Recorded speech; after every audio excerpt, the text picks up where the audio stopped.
Decker. I'm a registered nurse, and this is Nursing Analysis.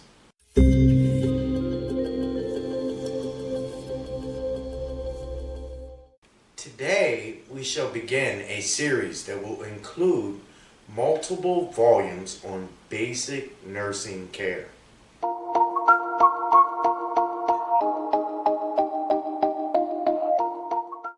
Our healthcare system is in constant reform. The maintenance for this reform includes both evidence-based practice and system-oriented healthcare.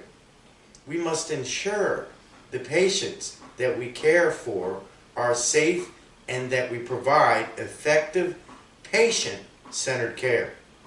This care must be timely and efficient.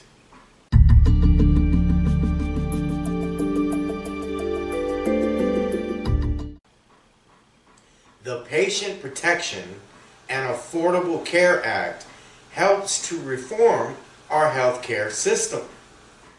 What is the purpose of this act? It is to establish a more integrated and equitable healthcare system. This act states that all patients must have access to quality and affordable healthcare. It was established in 2010.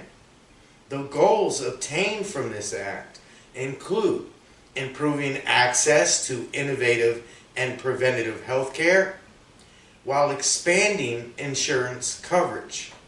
This act is paramount in expanding insurance coverage for young adults up to age 26 years old to be covered on their parents' health insurance plan.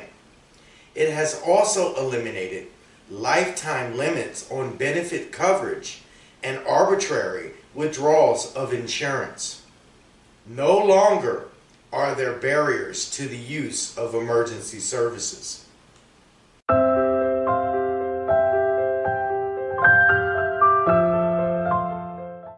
Let's discuss pay for performance. This model was created as an incentive for healthcare providers, hospitals, and healthcare agencies that meet or exceed the minimum requirements when rendering care with the best quality while utilizing cost efficiency. Those organizations that do not meet the standard will not be reimbursed for subpar care.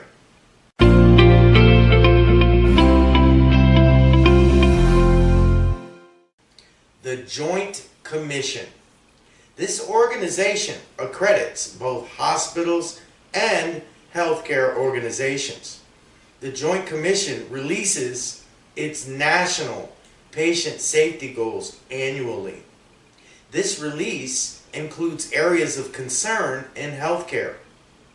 The standards of this publication include identifying patients correctly to prevent errors, improving staff communication, utilizing medications safely, the use of alarms, preventing infections, identifying safety risks, and prevention of errors during surgery.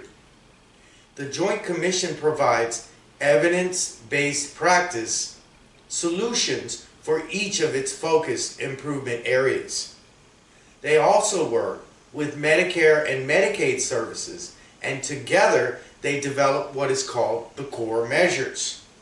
Now, the core measures can be explained as a method to tell how well a hospital gives care to patients per specific disease or treatment.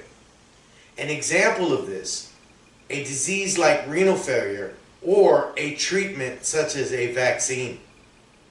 They compare the received care to evidence-based guidelines and standards of care.